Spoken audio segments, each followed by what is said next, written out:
नमस्कार, MH1 news में आप सभी का स्वागत है। मैं हूं आपके साथ उर्वशी जैन। हरियाणा में महिलाओं के खिलाफ हो रहे अपराध कितने आम हो गए हैं, इस बात का अंदाजा आप यहां से लगा सकते हैं कि पिछले 5 महीने में दूसरी हरियाणवी लोक गायिका का कत्ल हुआ है। रोज कोई ना कोई ऐसी शर्मनाक, क्रूर, दिल दहला देने वाली खौफनाक वारदात सामने आती है। और यह बच्चा सिर्फ महिलाओं या बच्चियों तक ही सीमित नहीं रहा है, बल्कि हरियाणा में अब महिला कलाकारों को भी बख्शा नहीं जा रहा। ऐसे में हैवानियत की इंतहा ने यह सोचने पर मजबूर कर दिया है कि क्या वाकई अब हरियाणा महिलाओं और बच्चियों के रहने लायक बचा है।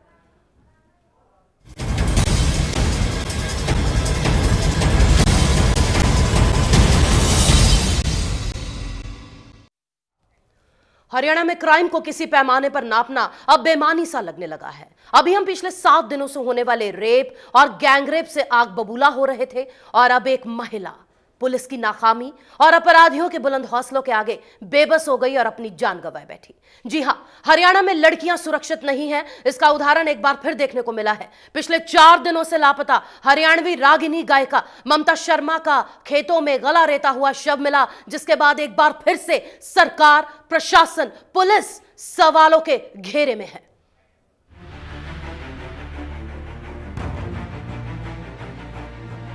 हरियाणा में बढ़ रहे दुष्कर्म के मामलों और महिलाओं के प्रति बढ़ते अपराधों से पूरा प्रदेश शर्मसार हो रहा है।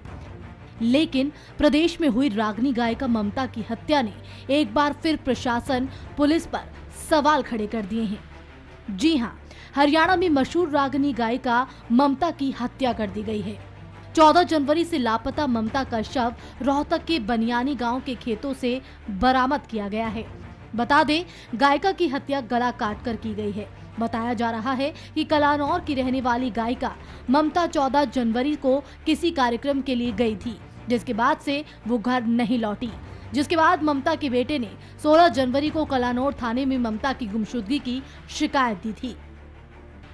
ममता के बेटे भारत की माने तो ममता रविवार सुबह 8:30 बजे गोहाना के नंदीशाला में प्रोग्राम के लिए निकली थी और उनके साथ मोहित नाम का कलाकार भी था। वो उसी के साथ कार से निकली थी। ममता के बेटे भारत ने अपनी मां के साथी कलाकार मोहित पर ही हत्या का शक जताया है और पुलिस की जांच पर भी सवाल खड़े किए हैं। संडे के दिन मम्मी का गोहाना प्रोग्राम था जागरण के लिए गौशाला में। तो मम्मी सुबह 9 बजे निकली हैं घर से उनके साथी कलाकार मोहित के साथ। तो वे गए हैं गाड़ी में। तो है ना, लाली एक 5-6 किलोमीटर आगे गांव है, वहां पर उन्होंने गाड़ी रोकी है मोहित के हिसाब से। मोहित जैसे हमारे को बता रहा है कि वहां से 2 बंदे उतरे हैं गाड़ी से और मम्मी ने उनके साथ कुछ बातचीत की और यूँ बोले कि है ना, इनको रात से लिए घर पे काम है, कुछ पैसे का लेन देन है, आप पीछे आ जाए तो मैं आधे पौने घंटे में आपको फ़ोन कर लूँगी। तो मोहित उसके पीछे जाते जैसे उन्होंने बताया है। तो उसके वो कहता है कि है ना, आधे पौने घंटे बाद मैंने फ़ोन मारा तो है ना, उनका फ़ोन बंद आ रहा है। तो उसके बाद 10:30 बजे मेरे पास उनका फ़ोन आता है और प्रोग्राम, जहाँ पर प्रोग्राम था जागरण का, वहाँ से उन मंडली का फ़ोन आता है कि ना, आपकी मम्मी अभी तक पहुँची नहीं है। 15 तारीख को सोमवार को दिन में 3 बजे कंप्लेंट करवा दी थी। तो पुलिस ने अब क्या, अगर पुलिस चाहती तो लोकेशन वगैरह से जल्दी कार्रवाई हो सकती थी, तो आज मेरी मम्मी मेरे साथ होती। ये कोई पहली घटना नहीं है कि किसी कलाकार की ऐसी निर्मम तरीके से हत्या की गई हो।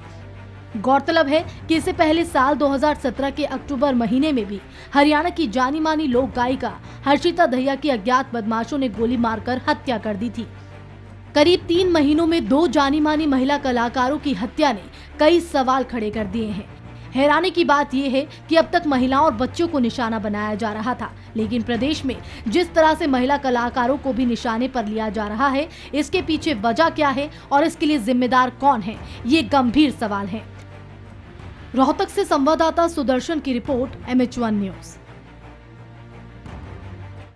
हरियाणा जो प्रदेश बहुत सी चीजों में आगे है, लेकिन हरियाणा प्रदेश पिछले कुछ दिनों में ऐसे सुर्खियों में आया है जहां महिलाओं, बच्चियां और अब महिला कलाकारें सुरक्षित नहीं रही हैं और एक के बाद एक कत्लेआम की खबरें सामने आ रही हैं। तो चलिए, आज इसी मुद्दे को लेकर हम चर्चा करने वाले हैं। हमारे साथ हमारे स्टूडियो में मौजूद हैं डॉक्टर आराधना शर्मा, साइकोलॉजिस्ट हैं।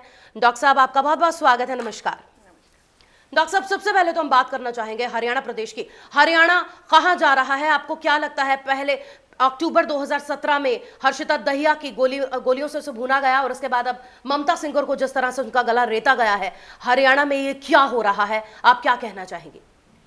ये बहुत दुखद है कि इस तरह की घटनाएं बार बार लगातार सामने आ रही हैं, पर इसमें कहीं ना कहीं एक सामाजिक जो समावेश है उसको ध्यान में रखना बहुत ज़रूरी है।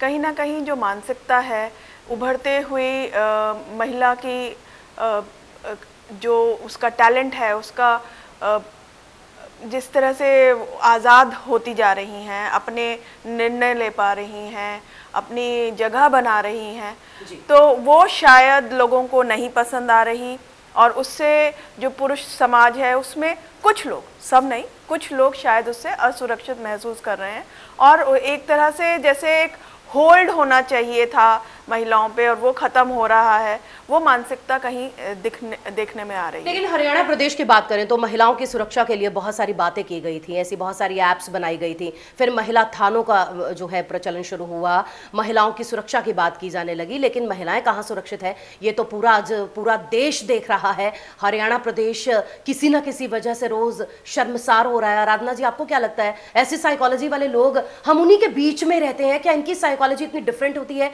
कि ये किसी एक को सुर्खियों में देखकर उसका गला तक रेत सकते हैं, उसे गोलियों से भून सकते हैं, उसकी इज्जत से खिलवाड़ कर सकते हैं, उसे सरेआम नंगा कर सकते हैं? ऐसा है कि ये कोई आम व्यक्ति नहीं कर रहा है और जो कर रहे हैं वो पहले से ही शुद्ध सोच के लोग हैं और वो कहीं ना कहीं अपनी फ्रस्ट्रेशन इन लोगों पे निकालते हैं जो लोग ऑलरेडी कहीं किसी मुकाम पे पहुंच चुके हैं। तो इसके लिए हम सरकार को या केवल पूरे समाज को दोष नहीं दे सकते।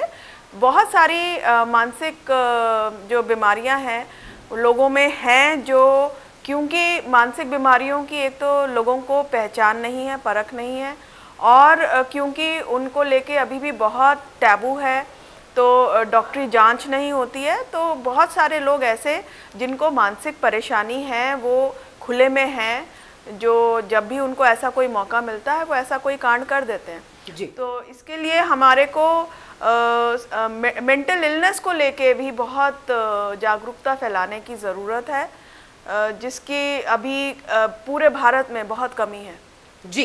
तो चलिए, ये तो साइकोलॉजिस्ट से हमने जाना कि ऐसी साइकोलॉजी के लोगों के साथ रह रहे हैं। रेणु भाटिया जी, आपका बहुत बहुत स्वागत है मेजबान न्यूज़ में। नमस्कार भाटिया जी, आपकी सरकार के राज में देखिए क्या हो रहा है और यहाँ हम तमाम महिलाएं हैं, तो कहीं ना कहीं हमसे ही जुड़ा ऐसा मुद्दा है, हमारे पूरे देश से जुड़ा मुद्दा है। आप ही की सरकार कहती है यदि महिलाओं का उत्थान नहीं, महिलाओं को संरक्षण नहीं, तो राष्ट्र का विकास नहीं। तो क्या लगता है 2019 का मिशन क्या ऐसे पूरा हो सकता है? देखिए, 2019 का मिशन तो डेफिनेटली हम पूरा करेंगे, परंतु ये जिस सब्जेक्ट पे आज हम आए हैं ये रियली दुखदाई है। अभी मैं अपनी दोस्त साइकोलॉजिस्ट आराधना जी को सुन रही थी, उनकी बात बिल्कुल सटीक है। जब कोई हमारे कैलिबर को बर्दाश्त नहीं कर सकता, उसकी मानसिकता इस तरह से गंदी होती है। ये तो एक टैलेंटेड सिंगर के साथ हुआ। ऐसा नॉर्मली भी जो करते हैं, जब हम केसेस को स्टडी करते हैं कि इस व्यक्ति ने रेप किस मंशा से किया, क्या इसके दिमाग में था, तो मेजॉरिटी उनकी साइकोलॉजी जो समझ आती है या जब उनसे पूछा जाता है तुमने ऐसा क्यों किया, तो वो यही बोलते हैं कि हमें लग रहा था कि ये बहुत आगे गई है या ये बहुत बड़ी बन गई है। बहुत सारे केसेस, मेरा तो प्रैक्टिकली डे टू डे यही काम पड़ता है रहता है महिलाओं के साथ और ऐसे लोगों के साथ, तो बहुत लोगों में यही बात सामने आती है। ये बहुत अच्छी बात नहीं है डेफिनेटली। हाँ, आप, मैं और आराधना जी, हम सारे वर्किंग विमेन हैं और हमारे कैलिबर को, हमारे टैलेंट को इस तरह से कोई डिमोरलाइज करने के लिए या हमें छोटा दिखाने के लिए हमारे साथ इतना अत्याचार करे, ये भी कदापि हम बर्दाश्त नहीं करेंगे। क्या लगता है रेणु जी? पुलिस को दोषी ठहराएं, सरकार को ठहराएं, समाज को ठहराएं, ये सारी बातें एक जो है ना एक समन्वय बन जाता है इन सभी बातों का। निष्कर्ष पे हमें निकलना होगा कि हमें स्वयं को कैसे स्ट्रॉन्ग करना है, किस तरह के लोगों से हमें बात करनी है, कितनी बात करनी है, जजमेंट कैसे करें। मेरे को लगता है मेरी साइकोलॉजिस्ट दोस्त इस बात से सहमत होंगी कि हमें किसी से बात करने से पूर्व या बात करने के बाद उसकी साइकोलॉजी जज करना भी बहुत जरूरी है। और आप जानते हैं कि जब ये केसेस होते हैं या कई ऐसी भी जगहें हैं सरकारी तौर पर भी, प्राइवेट एनजीओज भी करते हैं, वो जगह जगह जाकर डेमोन्स्ट्रेट करते हैं कि how to study psychology, how to study the behaviour of your opponent, whether it is a male or a female. तो ये बहुत सारी बातें हमें सबको मिलाकर देखना होगा। बाकी कुल मिलाकर कानून व्यवस्था को भी हमें बढ़ाना होगा। मुझे लगता है कि आज जो अपराध हो रहे हैं उनमें कानून व्यवस्था काफी नहीं है। जी, एक सवाल और आपसे करना चाहेंगे रेणु जी यहाँ पर कि क्या आपको नहीं लगता जिस तरह से कलाकार तो इक्का दुक्का ही होते हैं और वही जो होते हैं हमारे प्रदेश का, हमारे विरसे का, हमारी विरासत का नाम आगे लेकर जाते हैं, जिस तरह से अब कलाकारों को टारगेट किया जा रहा है, खासतौर पर अगर हम हर्षिता की बात करें या अब ममता की बात करें, तो इन्हीं को टारगेट क्यों किया जा रहा है? क्या कोई ऐसी सोच है कि जो महिला कलाकार हैं उनको ही अब टारगेट करना है? यहाँ पर हम कानून की भी आपने बात की है, तो एक प्रश्न यहाँ पर यह भी खड़ा होता है, क्या नए कानून बनाने से वो सोच बदली जा सकती है? देखिए, नए कानून बनाने से अपराध रुके इसकी सोच तो बना सकते हैं हम, लेकिन किसी की सोच बदली जा सकती है, वो केवल कानून काफी नहीं होगा, वो प्रैक्टिकली बहुत हमें मैच्योरिटी से लेना होगा। जैसे मैं आपको फरीदाबाद के मसले के ऊपर कल बताऊं, कल महिला आयोग ने उन लोगों को से मुलाकात की जो बेचारी इस केस की विक्टिम्स थी।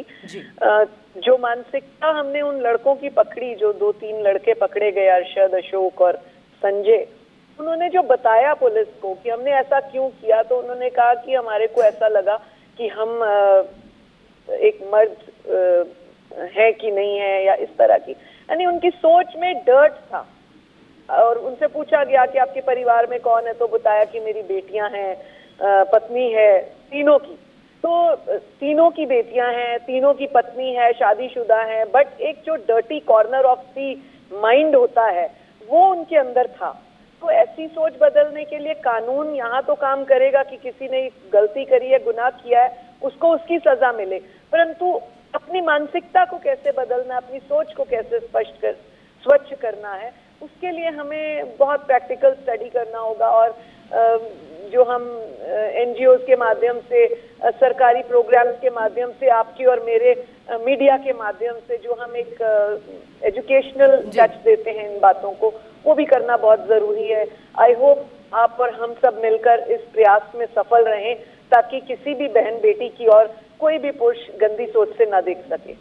बिल्कुल, आपने बहुत अच्छी बात कही है रेणु जी, लेकिन लोगों का ये मानना है, हम जैसे लोग स्टूडियोज़ में, इसी स्टूडियोज़ में बैठकर चर्चाएं करते हैं, बहुत सारी बातें होती हैं, बहुत चीखी चिल्लाहट होती है, शोर शराबा होता है, लेकिन कुछ दिनों बाद जिंदगी ढर्रे पर लौट आती है, लोग भूल जाते हैं उन वाक्यों को, उन वारदातों को, उन चीख पुकारों को, उन कत्लेआमों को। तो चलिए, ये एक बहुत बड़ा प्रश्न है कि आखिरकार ऐसा क्यों हो रहा है? क्या साइकोलॉजी की वजह से ऐसा है, या लैक ऑफ एजुकेशन है, या कानून का डर नहीं है, या उन दरिंदों को जिनकी आपराधिक सोच की प्रवृत्ति है, उन लोगों को पहचानने के लिए कोई ऐसा प्रावधान या कोई ऐसी काउंसलिंग की कोई संस्था होनी चाहिए जिससे हमारी महिलाएं, हमारी बच्चियों को स्टार्टिंग में ही उन संस्थाओं से अवगत करवाया जाए? बहुत सारे ऐसे प्रश्न आज इस तरह की वारदातों ने हमारे जहन में लाकर खड़े कर दिए हैं। हम इन प्रश्नों के उत्तर लेंगे और हरियाणा में चल रही इन शर्मसार कर देने वाली घटनाओं पर हमारी चर्चा जारी है।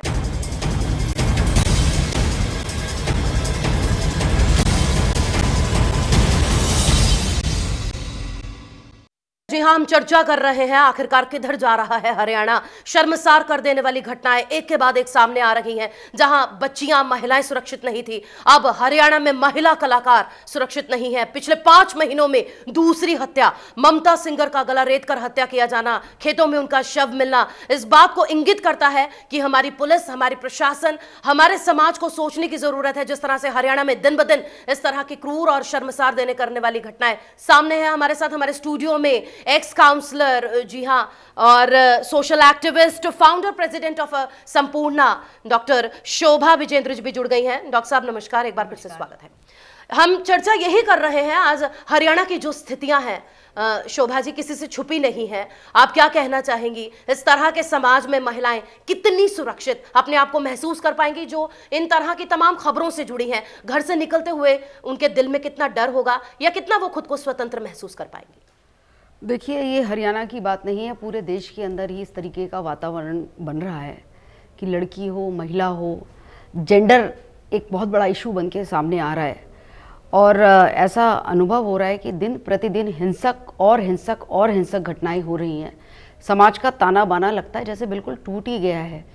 देखिए, एक मेल है और एक फीमेल है। भगवान ने बनाया है, मेल को बनाया है, फीमेल को बनाया है। अगर इसी प्रकार से मेल, जो महिला घर से बाहर निकलती है, समाज में कुछ करना चाहती है, चाहे वो कलाकार होती है, खिलाड़ी होती है, कोई टीवी में काम करने वाली होती है, कोई आर्टिस्ट होती है, डॉक्टर होती है, इस तरीके से उस महिला को एक अन्य दृष्टि से देखा जाएगा कि नहीं, महिलाओं को तो केवल घर में ही रहना है। और जब वो समाज के लिए में निकल के आगे आती हैं तो वो बाकी समाज के लिए एक हवा सी बन जाती हैं। और जब उनको और कुछ नहीं समझ में आता तो सीधे उनकी हत्या ही कर दो। ये समाज के अंदर ये जो प्रचलन बढ़ रहा है बहुत घातक है। मुझे नहीं समझ में आ रहा है हम किस ओर जा रहे हैं, लेकिन जो लोग समाज के बारे में जानते हैं, जो लगातार इसके बारे में चिंतन करते हैं, एक अच्छे स्वस्थ समाज के लिए अगर स्त्री के साथ इस प्रकार के अत्याचार होंगे, उसे पहले तो जन्मने ही नहीं दिया जाएगा। बिल्कुल। अगर उसका जन्म हो जाएगा तो उसको शिक्षा नहीं मिलेगी। अगर वो शिक्षा लेने के लिए जाएगी तो वो स्कूल के अंदर सुरक्षित नहीं है। अगर वो आगे बड़ी हो जाती है, कॉलेज के अंदर पढ़ने के लिए जाती है, तो वो बसेस में सुरक्षित नहीं है, वो ऑटो में सुरक्षित नहीं है, वो अपने घर में सुरक्षित नहीं है। घर में सुरक्षित नहीं है। फरीदाबाद में तो घर में वो बच्ची अकेली थी जहां पर रेप हुआ है। ऐसा है। इसके लिए तो मैं बिल्कुल बता रही हूँ, इसके लिए तो हमें एक रेवोल्यूशन की जरूरत है। हमने सोचा था, बीजेपी रेणु भाटिया जी हमारे साथ जुड़ी हुई हैं। शोभा जी, आपकी बात काट रही हूँ, माफ कीजिएगा समय की वजह से। रेणु जी, आपको क्या लगता है, सरकार की तरफ से आप क्या पक्ष रखना चाहेंगी? आप एक महिला होने के नाते, आपकी सरकार है आज इस समय प्रदेश में, और इसके नाते एक सबसे अहम आप मां भी हैं इस नाते, और आप आज सरकार को क्या कहना चाहेंगी, अपना पक्ष क्या रखना चाहेंगी?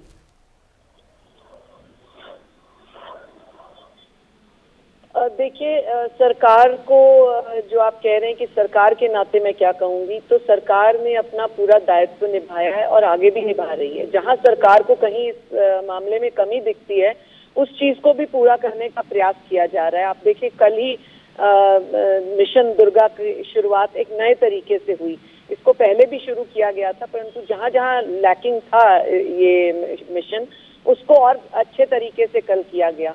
महिला आयोग ने कल तय किया कि जितने भी मेंबर्स हैं, जितने भी महिला आयोग से जुड़े हुए लोग हैं, वो लोग मिशन दुर्गा को हेड करेंगे और अपने साथ और महिलाओं को जोड़कर इस मिशन में आगे बढ़ेंगे। तो ऐसा नहीं है सरकार प्रयास नहीं कर रही, हर एंगल से इसको सुरक्षित, मिशन को सुरक्षित बनाने के लिए और सफल बनाने के लिए किया जा रहा है। बेटियों को कैसे सुरक्षा मिले, जैसे आपने कहा बेटियां हैं, हम स्वयं बेटियों वाले हैं, उस एंगल से अगर हम सोचते हैं और अधिक प्रयास करने का एक फर्ज भी बनता है। अदरवाइज भी कोई भी बेटी सबके लिए बराबर है, उस एंगल से हम इस कार्य को करें और समाज से जुड़ के इस कार्य को करें। अगर हम केवल सरकार को दोषी ठहराते रहेंगे या इसको पॉलिटिसाइज करते रहेंगे तो वो मुझे लगता है एंगल ठीक नहीं होगा। अभी आप किसी एक बहन को बुलवा रही थी, वो बहुत अच्छी बात कर रही थी, उससे पहले साइकोलॉजिस्ट बहन ने बड़ा अच्छा रखा। आपकी एंकरिंग जिन शब्दों से शुरू हुई वो बड़े अच्छे शब्द थे, तीखे शब्द थे, परंतु सटीक शब्द थे। तो मुझे लगता है हम चार बहनें तो यहाँ पर ही बैठी हैं जो जमाने में निकली हैं आगे बढ़ने के लिए। अपनी सुरक्षा स्वयं करें और साथ में दूसरों को भी सुरक्षित रखने के प्रयास जोड़ें। ऐसे लगता है मुझे ये अभियान और सफल होगा। चलिए, ये तो शब्दों की बात रही रेणु जी, लेकिन यहाँ पर साइकोलॉजिस्ट डॉक्टर आराधना शर्मा जी भी हैं हमारे साथ। डॉक्टर साहब, साइकोलॉजी की एक बार हम पुनः बात करना चाहेंगे। क्या आज हम साइकोलॉजी बदल सकते हैं जिस समाज में हम रहते हैं? क्या ये संभव है? क्या हमारे पास ऐसी कोई संस्थाएं हैं जहां पर बच्चों को ये पढ़ाया जाता हो कि फला व्यक्ति को देखकर ये जाने कि इसकी नीयत ठीक नहीं है? देखिए, ऐसी तो संस्थाएं हैं भी और नहीं भी, पर हमारे एजुकेशन सिस्टम में ये एक प्रोविज़न दिया गया है कि जहाँ लाइफ स्किल्स ट्रेनिंग है, लाइफ स्किल्स ट्रेनिंग में हम कम्युनिकेशन स्किल्स सिखा रहे हैं, बॉडी लैंग्वेज सिखा रहे हैं, और ये सब चीज़ें साथ साथ एजुकेशन के, फॉर्मल एजुकेशन के साथ साथ चलने वाली चीज़ें हैं। और जो सबसे बड़ी चीज़ जो हमें करनी चाहिए, और जहाँ तक मैं जानती हूँ शोभा जी की जो संस्था है संपूर्णा, ये भी बहुत ज़ोरों शोरों से इस चीज़ को कर रही है कि लड़कियों के लिए एक तो सेल्फ डिफेंस कैंप्स करते हैं, और उन कैंप्स में कुछ समय हम उनके मानसिक विकास की ओर भी देते हैं, और ऐसी भी बहुत सारी एनजीओज हैं जो केवल और केवल जो माताओं के साथ काम कर रही हैं। देखिए, इसमें अब हमारे को जब हम एक मानसिकता बदलने की बात कर रहे हैं तो हमें पेरेंटिंग पे बहुत बात करनी पड़ेगी और काम करना पड़ेगा कि किस तरह से जो आने वाले समय के माता पिता हैं वो लड़कों का पोषण किस तरह से करें, उनकी मानसिकता किस तरह से बनाएं, किस तरह से लड़कियों को। यही पॉइंट इस चाहती हूँ इसमें कि देखिए अभी तक बहुत हो गया लड़कियों को ट्रेनिंग देने की बात, लड़कियों को सेल्फ डिफेंस सिखाने की बात, लेकिन सबसे ज़रूरी है कि हम अपने लड़कों को समझाएं। लड़कों को समझाना, लड़कों को ट्रेनिंग देना, जैसे ही बच्चा पैदा होता है उसके मन के अंदर ये भाव पैदा करना, जो पहले एक बहुत ही, जब हमारे आज से हम जो 50 साल पहले की बात करें, 30 साल पहले की बात करें, तो बच्चे, लड़के और लड़की को जिस भी भाव से पाला जाता था, लेकिन वो भाव ये ज़रूर रहता था कि जो दूसरी लड़की भी है, जो तुम्हारे घर के बाहर लड़की भी है, वो भी तुम्हारी कहीं बहन है, उसकी भी रक्षा करना, उसकी भी सुरक्षा करना, उसको भी मान सम्मान देना तुम्हारा फर्ज होता है, जिसका अब अभाव बिल्कुल है। मुझे ऐसा लगता है आराधना कि now the time has come, लेकिन जब हम हमें बच्चों, लड़कों की ट्रेनिंग, लड़कों की ट्रेनिंग की बात की है शोभा जी, यहाँ पर सवाल ये है, बहुत सारी ऐसी लड़कियां हैं जो घर जाके अपने माता को, सबसे पहले जो लड़की है वो अपनी माँ के साथ ही सबसे नजदीक होती है कि आज फला अंकल ने मुझे छेड़ा, मेरे प्राइवेट अंक को छेड़ा, या मुझे मुझ पे ताना कसा, मेरी कमर पे चुटकी काटी, या जो भी उसके साथ मोलेस्टेशन हुई वो जाकर बताती है, या कहीं उसके साथ कोई गैंगरेप भी होता है तो भी कई बार पेरेंट्स छुपाना चाहते हैं, माँ बाप कहते हैं तेरा कल को शादी नहीं होगी, हमारा समाज जो है वो स्वीकार नहीं कर पाता ऐसे बच्चों को, तब क्या कहेंगी, कैसे बदलाव हो इन चीजों का जहां पेरेंट्स ही बच्चों का मुंह दबा रहे हैं? देखिए, पेरेंट्स की भी अपनी एक सोच जो बनी हुई है वो समाज के मुताबिक बनी हुई है, तो हम समाज में कोई भी बदलाव ओवरनाइट नहीं ला सकते। समाज में बदलाव धीरे धीरे आएगा और समाज लोगों का ये मानना है शोभा जी, लोगों का ये मानना है, लोगों के जो कत्ल कर रहे हैं या जो किसी का रेप कर रहे हैं या जो सरेआम किसी को निर्वस्त्र कर देते हैं, उनके दिल में डर नहीं है क्योंकि कानून का डर नहीं है। रेणु जी, आपकी तो सरकार है, कानून की बात करना चाहेंगे, क्या कानून ऐसे कड़े होने चाहिए? अब लोग लगातार मांग रहे हैं कानून ऐसे होने चाहिए, रोंगटे खड़े हो जाए जिन कानूनों को सुनकर किसी का चुन्नी जो है, किसी का दुपट्टा खींचने से पहले।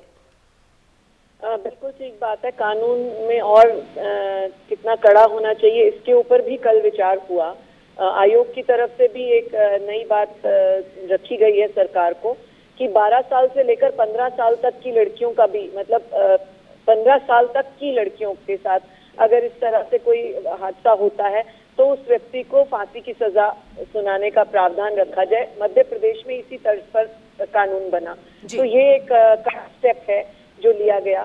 और आज डीजी पुलिस ने भी इस बात को सरकार को भेज दिया है, महिला आयोग के इस पत्र को आगे भेजा है।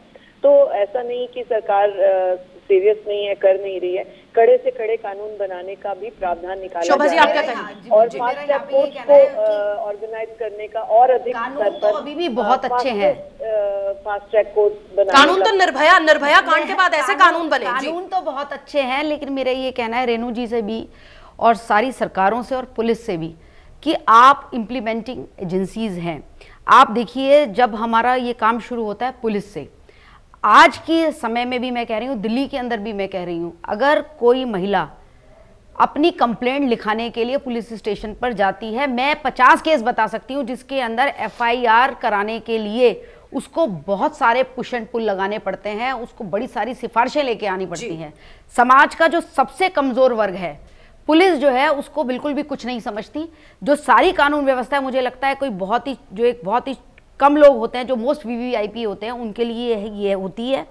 जो हमारा प्रोसिक्यूशन है, वो प्रोसिक्यूशन भी जब फ्री लीगल से एड देते हैं, मैंने देखा है कि उसके अंदर विक्टिम के साथ जाने में वो 100 बार सोचते हैं जब फ्री लीगल एड की बात होती है। यानी कि जो सर्वहारा है, जो निराश्रित है, जो सच में विक्टिम है, उसकी मदद के लिए जितनी भी हमारे क्रिमिनल जस्टिस फंक्शनरीज हैं, अभी उनको बहुत ज़्यादा अवेयर करने की ज़रूरत है, उन्हें बहुत ज़्यादा चेताने की ज़रूरत है।